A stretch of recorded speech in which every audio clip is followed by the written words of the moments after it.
오늘부터 우리 1대1 제자교육 성경 공부 이제 공부에 나가도록 하겠습니다. 우리가 올해 말씀과 기도로 세워지는 교회 이런 말씀을 붙잡았으니까요. 올 한 해 동안 우리가 하나님의 말씀을 잘 배워나갈 수 있는 그런 시간이 되었으면 좋겠습니다. 자, 교재 17쪽 바로 넘어가겠습니다.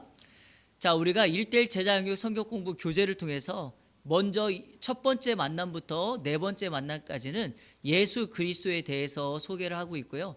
그 다음 단락은 큐티에 대해서 다루고 있고요. 그리고 세 번째는 만남의 10가지의 만남을 다루고 있습니다. 자, 우리가 먼저 예수 그리스도에 대해서 다루고 있고, 우리가 지난 첫 번째 만남에는 예수 그리스도는 누구인가, 예수님에 대한 성품, 예수님은 어떤 분인가에 대해서 말씀을 나누었죠. 기억나시나요? 우리가 다른 건 몰라도 예수님은 완전한 인간이시며 완전한 하나님이심을 우리가 알아야 되겠고요. 자, 그 예수님은 이제 우리의 구원자로서 어떤 일을 하셨는가? 자, 교재 17쪽 살펴보도록 하겠습니다. 자, 시간을 줄이기 위해서 우리 바로 넘어갈까요? 자, 17페이지에 있는 서론과 같은 글을 다 같이 한번 읽겠습니다. 시작. 요즘 사람들은 자기의 양력과 경력을, 자, 여러분 밑줄 한번 그어보세요. 양력과 경력, 이거를 이력서라고도 말하고요, 명함이라고도 말할 수 있죠. 여러분 명함을 딱 전해주면 거기에 그 사람이 어떤 일을 했었고 현재 어떤 일을 하고 있는지를 알 수 있고요. 자, 이력서라고 하는 것은 그의 과거로부터 시작해서 어디서 태어났고 학교는 어디를 다녔고 이런 것들을 쭉 기록해 놓은 거죠. 제가 지난 주일에 설교했죠. 마지막 결론으로 제가 이력서, 발로 다니는 역사, 발로 다니는 흔적이 하나님 앞에 남겨져야 된다고 말씀을 드렸죠. 바로 그런 것처럼 우리의 인생은 바로 결과적으로 하나님께 다 흔적을, 역사를 우리가 평가받게 되어 있으니까 우리의 과거의 행적조차도, 앞으로 살아갈 우리의 날들조차도 하나님께서 칭찬하고 인정하는 삶을 살아야 된다라는 겁니다. 자, 계속 읽겠습니다. 시작. 이것은 자기가 그동안 해온 일이 바로 자기를 나타낸다고 생각하기 때문입니다. 이 때문에 우리 사회에서는 이력서가 사람을 소개하는데 필수적입니다. 자, 그 다음에 시작. 이제 당신은 예수가 누구인지를 어렴풋하게나마 알았습니다. 그러나 어떤 사람을 제대로 알기 위해서 그가 무엇을 했고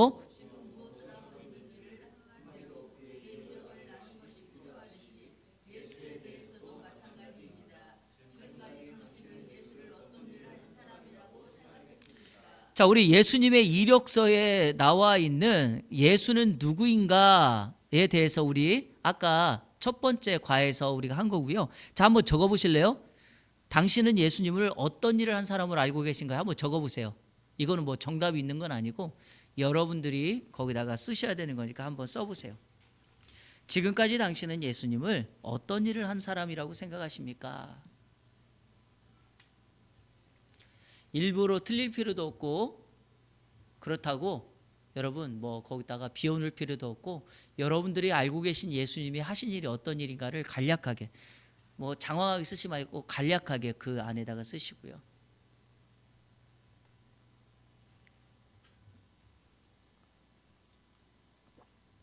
자, 우리 넘어가 볼까요? 시작. 예수는 자서전이나 회고록 같은 것을 남기지 않았습니다. 그러므로 그의 행적을 알기 위해서는 그의 제자들의, 자, 밑줄 그으세요. 그의 제자들의 기록을 참고. 이게 뭐죠? 복음서입니다. 자, 물론 그들도 예수가 행한 일을 다 기록하지는 못했지만 꼭 필요한 내용은 4개의 복음서에 남겼습니다. 이제 그 기록을 보면 예수가 어떤 일을 했는지 공부합시다. 요한복음 21장 25절 어떤 내용인지 아시죠? 예수님의 행적을 이 세상에 있는 책에, 그 노트에 기록하면 다 기록할 수가 없고, 이것을 너에게 기록한 것은, 그러니까 딱 축약해서 예수님의 제자들도 복음서를 기록했다라는 겁니다. 그러니까 복음서를 통해서 우리는 예수님이 어떤 분이고 어떤 일을 했는지를 명확하게 알 수 있어요. 그러니까 여러분, 제가 늘 말씀드리지만 복음이 무엇인가를 알려면 로마서를 읽고, 예수 그리스도가 어떤 분인가를 알려면 복음서 중에 요한복음을 읽으면 가장 정확하다라는 거예요. 자, 구체적으로 질문을 통해서 우리 한번 살펴보도록 하겠습니다. 마태복음 11장 2절부터 6절 읽으십시오. 요한이, 예수가, 여기서 말하는 요한이 누구죠? 세례 요한입니다. 예수가 자신이 기다리던 메시아인지를 확인하는 질문을 했을 때 예수는 자기가 하고 있는 일을 어떻게 묘사했는가? 자, 마태복음 11장 빨리 피세요. 마태복음 11장 2절부터 6절까지.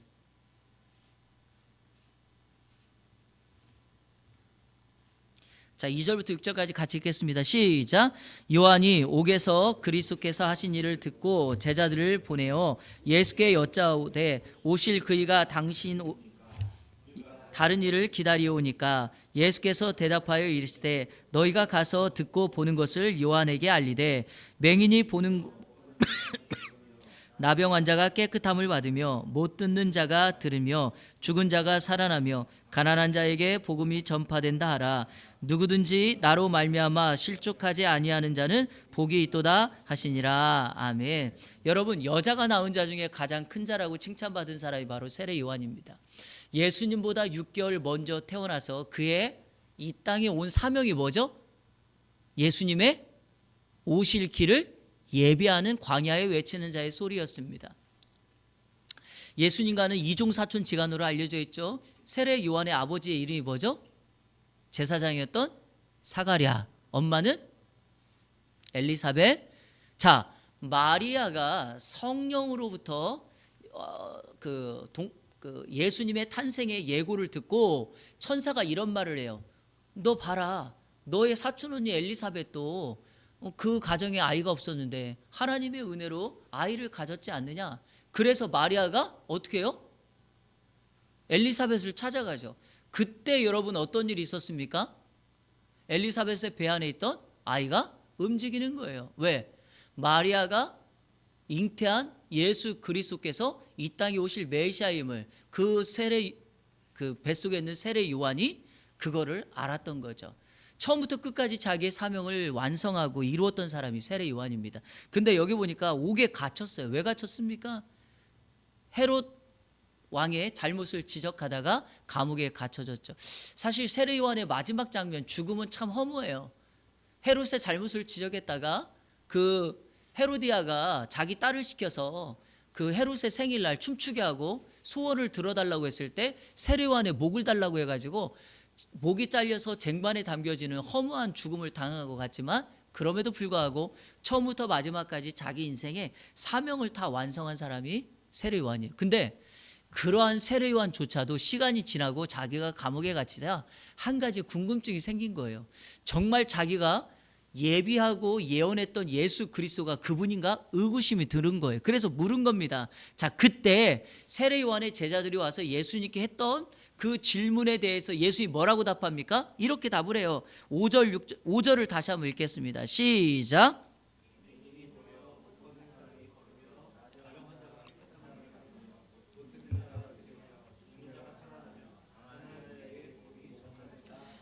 이런 내가 이 땅에 와서 했던 이 일을 너의 스승에게 가서 얘기하라. 그러면서 뭐라고 그러냐면 누구든지 나로 말미암아 실족하지 아니하는 자는 복이 있다. 지금 당장 눈에 뭔가가 보이지 않는다고 해서 실족할 필요 없다. 그렇게 실족하지 않으면 복이 있을 텐데 하나님의 영광을 보고 하나님의 구원의 역사에 참여할 텐데 그것이 못 믿어서 이렇게 불안해하거나 염려할 필요 없다는 거예요. 자, 그러면 자 보세요. 예수는 자기가 하고 있는 일을 어떻게 묘사했어요? 여러분 이거 아시죠? 이 5절 말씀은 이사야 61장에 있는 예언을 그대로 인용한 거거든요. 맹인이 본다. 못 걷는 사람이 걷는다. 나병 환자가 깨끗함을 받았다. 못 듣는 자가 듣게 된다. 죽은 자가 살아난다. 가난한 자에게 복음이 전파된다. 여러분 누가복음 4장에 보면 누가가 이 예수님께서 이 땅에 오셔서 하신 일을 이 말씀을 근거로 해서 뭐라고 말하죠? 가난한 자에게 복음이 전파되고 포로된 자가 자유케 되며 이게 여러분 이사야가 예언했던 뭡니까? 희년에 선포될 내용입니다. 그러니까 예수님은 이 땅에 희년의 완성자로 오신 거죠. 바로 병자들을 고치며 죽은 자를 살리는 이런 사역들을 한 거죠. 예컨대 한 가지 소경의 예만 들어볼게요. 여러분 소경은 앞이 보이지 않는 사람을 의미하는 거 맞죠? 육체적으로 물리적인 못 보는 사람이에요. 근데 여러분 소경의 영적인 의미가 뭡니까? 소경의 영적인 의미가 뭐예요? 성경에서 예수님이 소경의 눈을 띄었다는 것은 그건 그냥 단순히 앞을 못 보는 사람이 눈을 띄운 것이 아니라 신앙적으로 바꾸면 누구를 의미하는 겁니까? 눈을 뜨고 있지만 영이신 예수 그리스도, 우리의 구원자이신 예수 그리스도를 영적으로 못 보는 사람을 찍기 위한 거 아닙니까? 안진뱅이를 예수님이 고칩니다. 육체적인 안진뱅이를 고쳐서 기적을 일으킨 것도 있지만 그 사건은 무엇을 영적으로 우리에게 의미하죠? 여전히 영적으로 일어서지 못하고 예수 그리스도께 걸어가지 못하는 사람들 말하는 거 아닙니까? 그러니까 여기서 소경의 눈을 띄었다는 건 뭐예요? 예수님은 물리적으로 앞이 못 보는 사람만 건지는 것이 아니라 여전히 눈은 뜨고 있지만 예수 그리스도가 이 땅에 오셨지만 그 예수님을 바라보지 못하고 이렇게 오늘 본문처럼 의구심을 갖는 사람들의 영적 상태를 지적하기 위하여 소경이 눈을 떴다. 그러면 여러분 나머지는 그대로 우리가 이해할 수 있겠죠. 자, 뭐예요? 못 걷는 사람은 어떤 의미예요? 걸을 수 있음에도 예수 그리스도께로 나아오지 않는 사람. 나병 환자는 뭐예요? 나병에서 피부병에서 깨끗했지만 영적 죄라고 하는 문둥병에 나병에 걸려서 자기의 문제를 해결하지 못하고, 여러분 나병의 특징이 뭐죠? 살점이 떨어가도 반응이 없어요. 그러니까 느끼질 못해요. 그런 것처럼 죄를 짓고 또 죄를 지어도 전혀 무감각한 인생들을 의미하고 있죠. 바로 그것을 예수님께서 지적하고 있습니다. 그래서 예수님이 이 땅에 오셨을 때 물리적인 치유와 영적 치유를 하러 오신 분이다라는 거죠. 여러분 한번 물어볼게요. 여기 5절 중에서 맹인이 보고 못 걷는 사람 걷고 나병 환자가 깨끗하고 못 듣는 자가 듣고 죽은 자가 살아나고 가난한 자에게 복음이 전파된다. 이 6가지 중에서 혹시 이 6가지 중에서 여러분의 마음에 와닿는 게 있습니까? 다요 이렇게 말하지 마시고 그냥 한번 생각해 보세요. 6가지 중에 그래도 내 개인에게 어떤 것이 가장 다가오는 것 같아요? 여러분 교재 오른쪽에 비어 있죠? 거기다가 6가지 중에 하나만 이렇게 적어 보세요. 아니면 뭐 밑줄 밑에다 적으셔도 되고요. 자, 빨리 6가지 중에 어떤 거다 그냥 딱 하나만 적으시고, 자, 우리 2번으로 넘어가겠습니다. 자, 예수님은 세례 요한의 제자들에게 예수님이 하신 일 이렇게 소개했어요. 2번, 예수의 저자였던 마태는, 자, 여러분 이 마태가 누구죠? 제자. 그러니까 이 사람이 쓴 게 뭐예요? 마태복음. 이 사람의 직업 뭐였죠? 예, 세리입니다. 예수의 사역을 어떻게 묘사하는가? 자, 마태복음 4장 23절.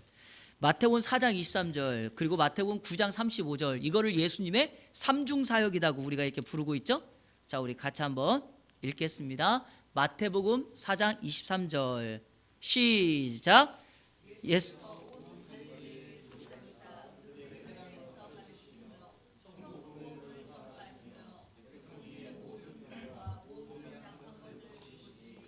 자, 성경책에다도 여러분 동그라미를 치시고요. 교재에다가도 이렇게 쓰세요.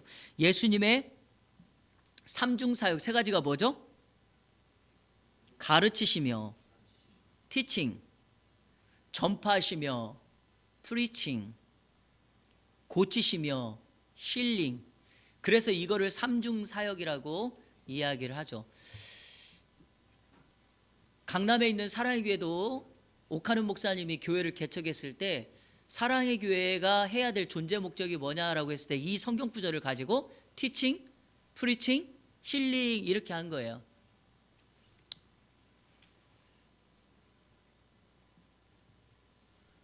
자, 근데요, 여기에서 사랑의 교회에 부교육자들이 나중에 나와가지고 사랑의 교회를 이렇게 또 이름을 붙여가지고 개척을 하잖아요.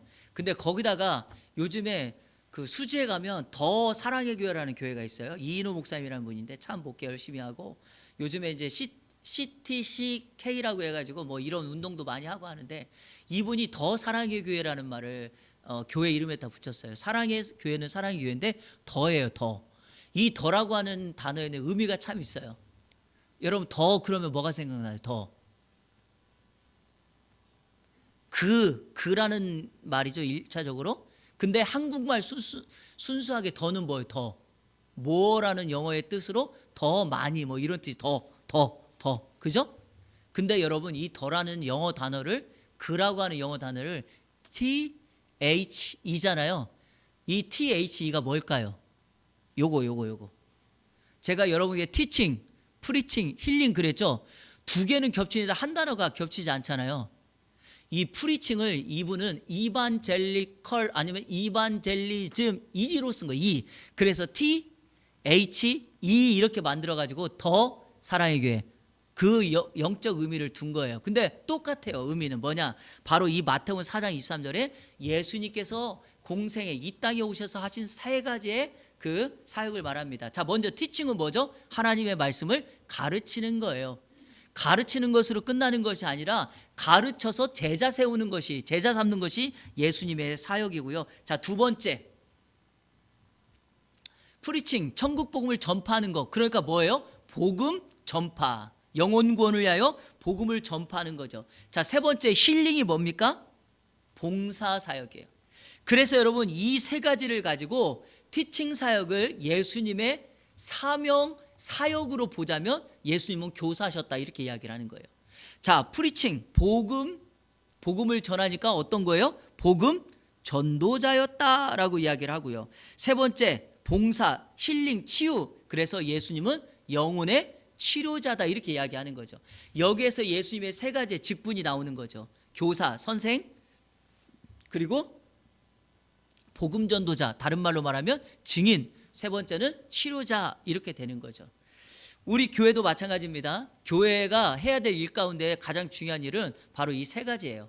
말씀을 전파하여 제자를 세우고, 복음을 전파해서 영혼을 구원하는 증인의 사명을 다하고, 서로를 격려하고 서로 봉사의 일을 하고 서로를 축복함으로 서로의 약함과 연약함을 세워주고 치유하는 영적 치료자의 역할을 하는 것. 이게 바로 교회가 해야 될 세 가지의 사명 중에 하나입니다. 자, 마태는 예수님을 그렇게 했다는 거죠. 자, 세례 요한은 예수님을 이렇게 소개했고 제자였던 마태는 그렇게 소개했다. 자, 3번 예수는 생애 중에서 어떤 사람들과 함께 지냈는가. 여러분 이게 왜 중요할까요?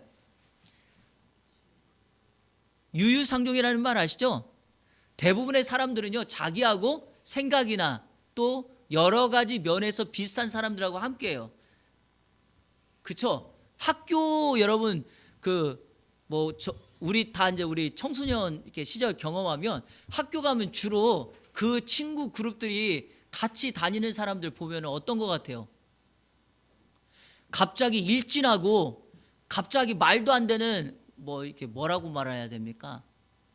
셔틀맨하고 다니면은 왜 두 사람이 같이 다녀요? 심부름 시키려고 다니는 것 뿐이죠. 대부분의 일진 옆에는 2인자, 3인자들이 쭉 같이 다니지 않습니까? 그런 거와 같습니다. 교회도 마찬가지고 회사도 마찬가지예요. 생각이 맞고 비슷하고 그런 사람들하고 같이 다니는 거예요. 제가 재미난 얘기 하나 해드릴까요? 남성들 중에 4명이 친구가 같이 다니는데 3명은 괜찮은데 1명이 조금 얼굴이 떨어지는 친구가 꼭 거기에 껴있어요. 이유가 뭐라고 생각하십니까? 불쌍해서? 그래야지 내가 돋보이니까 그런 거예요. 그래야지 내가 돋보이니까. 예. 그래서 예전에 보니까 그 개그맨들이 나와서 하는 거 보니까 이렇게 하더라고요. 미팅을 하는데 어느 커피숍인가에 들어가서 미팅을 하는데 여성들 3명이 있는데 남자 친구 4명이 딱 들어왔는데 짝이 안 맞잖아요. 그러니까 이 잘생긴 3명이 친구가 못생긴 1명을 쳐다보는 거예요. 무슨 의미예요? 너 빨리 가라. 예. 그래서 여러분 예수님 그거는 그냥 제가 여담을 한 거고요. 예수님 주변에 예수님이 가까이 한 사람들을 보면 예수님의 생각을 읽을 수 있어요. 아, 그분이 누구와 함께 하기를 좋아하고 그분이 같이 있는 사람들은 어떤 사람인가를 통해서 그분의 사역이 어느 방향으로 가는가가 매우 중요하다라는 거죠. 자, 우리 마가복음 2장 15절 같이 읽겠습니다. 자, 빨리 피시고요. 마가복음 2장 15절 같이 읽겠습니다. 마가복음 2장 12절 시작. 그의 집에 앉아 잡수실 때 많은 세리와 죄인들이 예수와 그의 제자들과 함께 앉았으니 이는 자, 예수님 주변에 어떤 사람들이 많았어요? 세리와 죄인들이다라는 거예요. 여러분 예수님 당시의 세리는요 정말 흡혈귀와 같은 존재였죠. 같은 동포의 피를 빨아먹는 존재로 여겨질 정도로 죄인과 똑같이 취급을 받아요. 왜냐? 로마에 굴복하면서 자기 동포들의 세금을 걷어서 로마에다가 헌납하는 건데, 중요한 거는 로마에게 바쳐야 될 세금 외에 자기의 이익을 위해서 더 많은 세금을 그 세리들이 부과했기 때문이죠. 그러니까 우리가 잘 아는 누가복음 19장에 나와 있는 여러분 삭개오가 세리장이었다라는 건 무엇을 의미합니까? 같은 동포 중에서도 정말 악질 중에 악질이다라는 것을 우리가 이해할 수 있다. 자, 예수님은 세리들과 죄인들의 친구가 되셨다라는 거죠. 여러분, 제가 세리에 대해서만 조금 더 설명을 한다면 강도처럼 취급받았던 존재이고요, 민족의 반역자로 취급받았던 거예요. 그의 가족이 세리의 가족이라면 여기 참 재미난 게 있는데 유대인 법정에서도 증거할 수가 없어요. 그 정도로 세리는 매우 손가락질을 많이 받았다라는 것입니다. 자, 그런데 예수님께서 이 땅에 오셔서 이와 같은 세리들과 죄인들의 친구가 되어 주셨다는 것은 우리에게 무엇을 의미합니까? 예수님은 이와 같은 세리와 죄인들, 정말 가망 없고 연약한 사람들을 뭐하러 오셨다? 구원하러, 섬기러 오셨다라는 것을 알 수가 있습니다. 자, 우리 성경 구절 하나만 찾아볼까요? 마가복음 10장 45절. 자, 그 유명한 성경 구절, 마가복음의 핵심 구절이기도 한 마가복음 10장 45절 시작.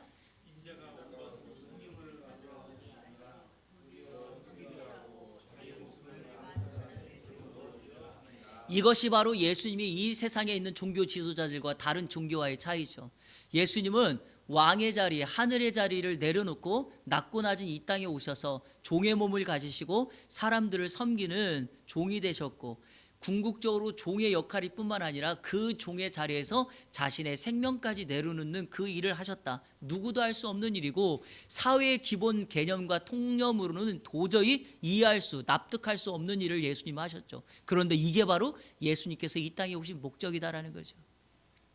여러분, 화려한 궁궐에 살아도 그가 예수 그리스도를 알지 못한다면 그들은 영적인 죄인일 뿐이고 세리일 뿐입니다. 꼭 기억하셔야 돼요. 그래서 우리는 인생의 모습을 있는 그대로 볼 것이 아니라 그들의 영혼을 바라볼 수 있는 눈이 있어야 된다. 자, 우리 넘겨보십시오. 자, 우리 4번 질문 넘어가도록 하겠습니다. 자, 4번 질문. 이와 같은 생애를 보낸 예수에 대해 당신은 무엇을 느낄 수 있습니까? 그의 생애의 어떤 면이 당신에게 감명을 줍니까? 자, 우리 세 가지 살펴봤죠. 세례 요한이 질문했을 때 예수님이 대답한 거, 소경이 보고 안진뱅이가 일어나고 죽은 자가 살아나는 이와 같은 사건. 자, 그리고 또 하나가 뭐였습니까? 예수님이 이 땅에 오신 예수님의 제자 마태는 예수님의 삼중 사역을 소개했고, 그리고 예수님의 주변에 누구와 친구했어요? 죄인들과 세리들. 자, 이러한 걸 통해서 여러분은 예수님에 대해서 무엇을 느낄 수가 있어요? 한번 적어보세요.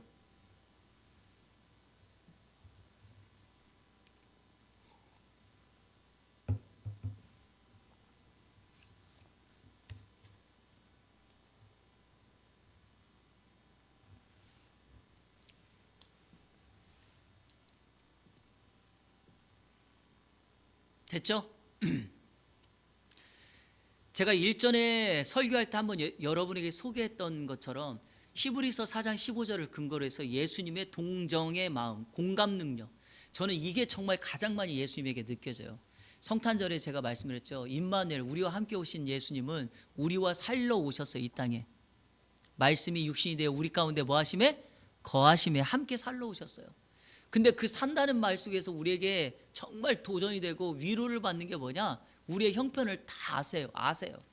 그러니까 예수님은 공감 능력이 있어요. 혹시 여러분 왕자와 거지 스토리 아십니까? 왕자가 왕궁에서만 답답한 생활을 하다가 이렇게 왕궁을 거닐고 있는데 왕궁 밖에서 한 거지가 그 왕의 모습을 불화하며 쳐다보고 있는데 놀라울 정도로 왕하고 얼굴이 비슷한 거예요. 그래서 이 왕자가 이 거지를 왕궁에 들여보내고 어떻게 합니까? 네가 내 역할을 해서 왕자를 하고 내가 세상에 좀 나가서 놀고 오겠다라는 거예요. 근데 여러분 어떻게 합니까? 한 번도 경험하지 않으니까 생활이 엉망이죠. 먼저 이 왕자가 왕궁에 있다가 왕 밖에 나가가지고 거지 옷을 입고 살다가 갑자기 어떻게 해요? 배가 고프니까 그냥 길거 시장바닥에 팔고 있는 과일을 하나 딱 집어가지고 먹는 거예요. 그러니까 과일 주인이 어떻게 하죠? 매를 때리는 거죠. 얘는 이해할 수가 없는 거예요. 자, 왕궁에 있는 이 거지가 갑자기 하루아침에 왕자가 됐는데 왕자의 방에 딱 들어가서 잠을 자는데 어디서 자요? 침대가 아니라 바닥에서 자요.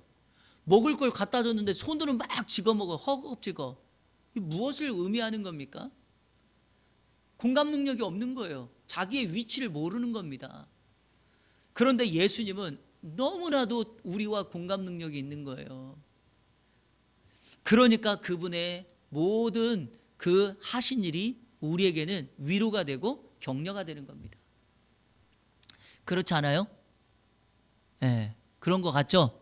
예, 공감 능력이 그래서 매우 중요해요. 우리 성도들에게 제가 꼭 부탁드리고, 여러분들이 세상의 리더가 되려면 공감 능력이 있어야 돼요. 이 공감 능력이 없는 리더들은 항상 어떻게 하냐면 자기가 너무 능력이 뛰어나니까 항상 어떻게 해요? 산꼭대기에 먼저 막 올라가요. 그러면서 어떻게 합니까? 산꼭대기에 서가지고 힘들게 올라오는 자기 팔로워들 향해서 뭐라 그래요? 빨리 와! 막 이렇게 박수 쳐요. 응원한다고. 근데 올라오는 이 팔로워들은 어때요? 죽을 지경이죠. 근데 정말 좋은 리더는 어떤 리더다? 같이 올라와요. 쓰러진 리더 손잡아주고 뒤에서 밀어주고 우리 같이 가야 된다, 할 수 있다, 옆에서 응원하는 거지. 먼저 올라가가지고. 그럼 우리나라뿐만 아니라 전 세계에서 역사적인 탑 그 유명한 스포츠 선수들이 나중에 시간이 되어서 감독이나 코치가 돼요. 근데 참 이 불문율이 하나가 있어요. 선수 시절에 너무나 탁월했던 스포츠 선수들이 감독이 되면 성적이 안 좋다는 거예요. 왜 그런지 아세요? 공감 능력이 없어요. 이해를 못해요, 선수들이. 야, 봐! 3점 슛은 자세를 이렇게 하고 이렇게 쏜 다음에 딱 쏘면 돼. 그냥 보여줘요. 너 이것도 못하냐? 이렇게 얘기하는 거예요. 공감 능력이 없어요. 나는 되는데 니네는 왜 못하냐 이거예요.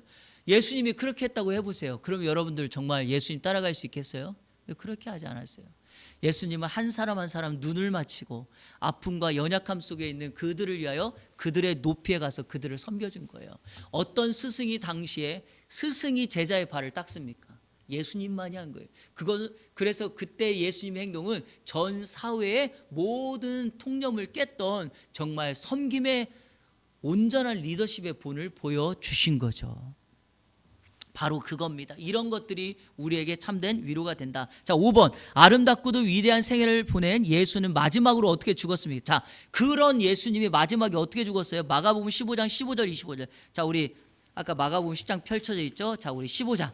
자, 빨리 보세요. 15장. 자, 먼저 15절을 다 같이 읽겠습니다. 시작. 빌라도가 무리에게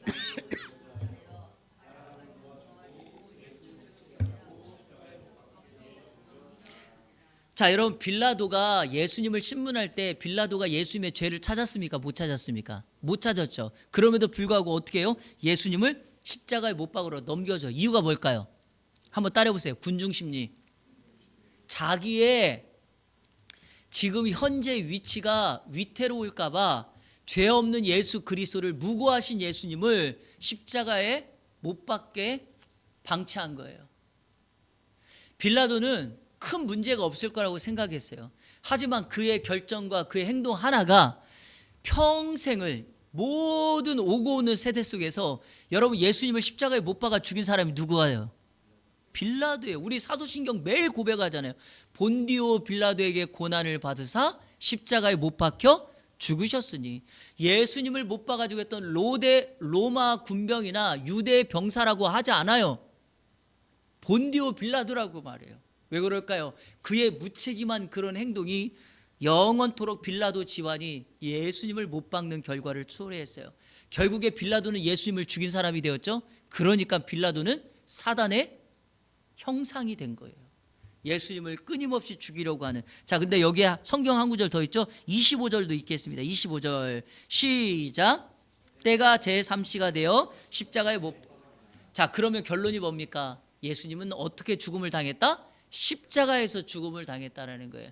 자, 십자가가 중요한 이유가 뭡니까? 십자가는 당시에 정치적인 사범이나 또 악질 강도들이나 그러니까 정말 끔찍한 일을 했던 사람들, 특별히 그 로마 입장에서 보면 당시에 노예나 로마에 반항하여 로마에 공격하는 그런 대상들을 십자가에 그 처형하면서 어떻게 해요? 보란 듯이 사람들에게 보여주는 듯이 처형했던 것이 바로 십자가 처형입니다. 그러니까 이거는 완전 인격적으로 산 사람에게 못을 박아서 죽이는 끔찍한 범죄예요. 근데 여러분, 예수님은 십자가에 못 박히시고 몇 시간 혹시 있었죠? 6시간 있었어요. 6시간 동안 있다가 7마디 기도와 같은 말씀을 하고 십자가에서 죽으셨어요. 근데 여러분, 건강한 사람들은요, 십자가 이렇게 못 박힘을 당하잖아요. 오래 가는 사람들은 기본이 3일, 어떤 사람은 일주일 때까지 간다는 거예요. 그럼 한번 생각해 보세요. 못 박혀가지고 몸이 그 못에 체중이 쭉 처지면 그 고통은 이루 말할 수 없어요. 예수님이 6시간 만에 십자가에서 죽으신 이유가 뭐죠? 이미 기력이 쇠하셨죠. 매맞고 능욕당하시고 이미 온몸에 기력이 다 빠졌기 때문에. 그래서 구약의 예언처럼 사람이 마지막 죽음의 그 딱 순간에 올 때 군사들은 창을 찔러서 어떻게 합니까? 죄송합니다. 창을 찔러서 물을 빼고 다리를 꺾어서 죽었는지 안 죽었는지, 왜냐하면 다리를 꺾으면 호흡이 딱 끊겨서 죽거든요. 근데 예수님은 확인해 보니까 이미 죽어서 다리를 꺾지 않았다라고 하는 구약의 예언까지도 그대로 성취하셨다. 바로 예수님이 이와 같은 십자가의 죽음을 당했어요.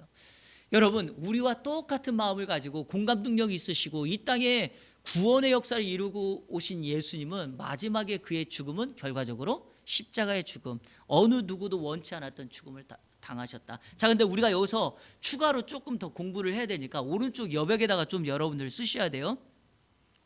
자,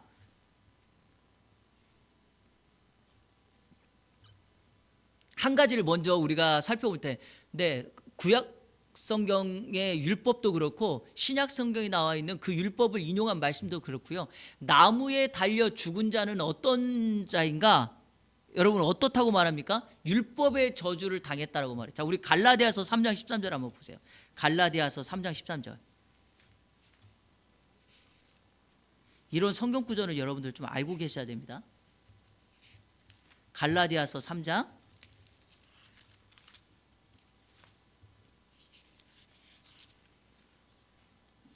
자 13절 다 같이 읽겠습니다. 시작. 그리스도께서 우리를 위하여 저주를 받은 바 되사 율법의 저주에서 우리를 속량하셨으니 기록된 바 나무에 달린 자마다 저주 아래에 있는 자라 하였습니다. 자, 그러니까 예수님은 율법의 저주를 당하셨다라는 거예요. 근데 여러분, 왜 예수님께서 율법의 저주를 당하셨습니까? 이유는 딱 하나예요. 이 율법의 저주는 원래 누가 당해야 될 건가? 우리가 당해야 될 율법의 저주를 예수님께서 대신 당했다. 자, 우리 오늘 제가 오전에 설교했던 베드로전서 3장 18절 다시 한번 읽겠습니다. 자, 베드로전서 3장 18절.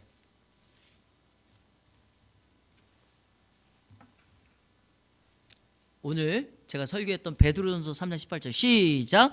그리스도께서도 단번에 죄를 위하여 죽으사 의인으로서 불의한 자를 대신하셨으니. 자, 뭐라고 그래요? 의인으로서 불의한 자를 대체했다는 거예요.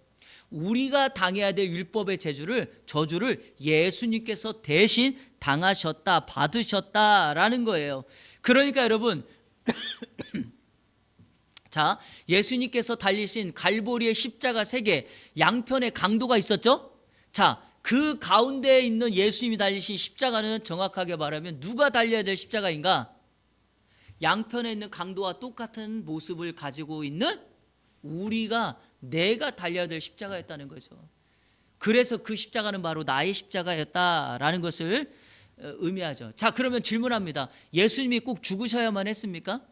아니, 예수님이 다른 방법으로는 우리를 구원할 수 없는가? 어떻게 생각하십니까? 죽으셔야만 했어요. 이유가 뭘까요? 피 흘림이 없으니는 뭐가 없다? 죄 사함이 없어요. 그러니까 구약과 신약을 연결하는 공통적인 말씀이 뭡니까? 누군가는 반드시 죄 값을 치러야 되는데, 중요한 것은 우리에게는 그 죄 값을 치를 만한 능력이 없어서 예수 그리스도, 즉 하나님의 아들이신 예수 그리스도께서 우리를 위하여 대신 죽으셨다. 자, 한번 저를 한번 따라 보겠습니다. 우리는 다 양 같아서 그릇 행하여. 여러분, 그릇 행하여가 뭐죠? 그러니까 죄를 져서 이 말이에요. 자, 각기 제 길로 갔거늘. 이게 무슨 말이에요? 각기 제 길로 갔다는 말이. 하고 싶은 대로 하고 행하고 싶은 대로 살았거든. 여호와께서는, 따라서 여호와께서는 우리 무리의 죄악을, 나의 죄악을, 자, 그에게, 예수님에게 담당시키셨다. 따라하세요. 담당시키셨다. 자, 이렇게 톤을 딱 하세요. 자, 보세요. 담당시키셨다. 자, 내 죄악이 어디 있어요? 없죠? 어디에 가 있어요? 여기에. 누구가? 예수님. 그래서 예수님이 나의 죄악을 담당시켰어요. 이사야서 53장 6절을 제가 암송한 건데, 이거 암송이 바로 이사야서 53장 6절의 1분 전도법이라고 하는 거예요. 우리의 죄악을 예수 그리스도께서 그에게 하나님이 담당시킨 거예요. 왜? 우리는 자격이 없기 때문에, 할 만한 능력도 없기 때문에. 바로 그것이 복음의 핵심인 줄로 믿습니다. 그래서 반드시 죽으셔야만 했고, 그 죽음은 십자가 위에서 죽음이다. 여러분, 십자가의 죽음만이 우리를 구원에 이르게 만든다. 자, 우리 마지막으로 6번 문제. 자, 예수의 죽음은 그 당시 여느 정치범의 죽음과 별로 다를 거죠. 아까 말씀드렸죠? 자, 그러나 예수 자신뿐 아니라 그의 제자들도 그의 죽음에 커다란 의미가 있자. 자, 예수님의 죽음에 대해 그의 제자들은 어떤 의미를 부여했는가? 자, 먼저 마가복음 10장 45절. 자, 한번 암송해 볼까요? 우리 지금 두 번이나 제가 읽었고, 마가복음 10장 45절, 마가복음의 성경 핵심 구절이라고 그랬죠. 인자가 온 것은, 시작, 인자가 온 것은 섬김을 받으려 함이 아니요 도리어 섬기려 하고 자기 많은. 자, 여러분, 이 대속물이 뭐예요? 영어로 리트론, 죄송합니다. 헬라어로 리트론, 영어로는 리뎀션, 속전, 몸값이라는 거예요. 그러니까 대속물이라는 건 뭐죠? 우리의 죄값을 예수님이 자신의 생명을 지불하고 우리를 대신 뭐 했다? 샀다, 이 말이죠. 자, 한번 따라해보세요. 테텔레스타이. 테텔레스타이. 이게 정확하게는 텔레이오스 헬라어인데, 여기다가 이제 문구를 붙여서 어미나 이제 다 붙여서 테텔레스타이. 예수님께서 십자가 위에서 하셨던 말씀, 여섯 번째 뭐죠? 다 이루었다. 마지막 말씀이죠. 다 이루었다. 뭐예요? It is finished. 끝났다. 다 이제 끝났다.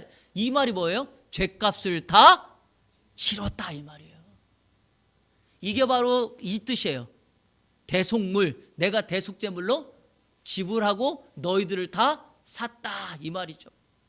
자, 우리 성경 구절 하나, 로마서 5장 8절. 이것도 여러분 우리 찾지 말고 암송해요. 자, 시작. 우리가 아직 죄인 되었을 때 그리스도께서 우리를 위하여 죽으심으로 하나님께서 우리에게 대한 자기의 사랑을 확증하셨다. 여러분, 우리가 의인이었을 때가 아니라니까요. 죄인이었을 때, 자격이 없을 그때 주님께서 십자가에 달려 죽으심으로 하나님이 세상을 이처럼 사랑하사라고 하는 그 말씀처럼 정말 우리를 사랑한다는 그 사랑을 증거를 이루신 거예요. 그러니까 보세요. 예수님의 십자가의 죽음은 우리에게 어떤 의미가 있어요? 그분이 대속물이 되어서 죄값을 지불하고 우리를 정말 하나님이 사랑한다는 그 사랑을 확증한 결과다.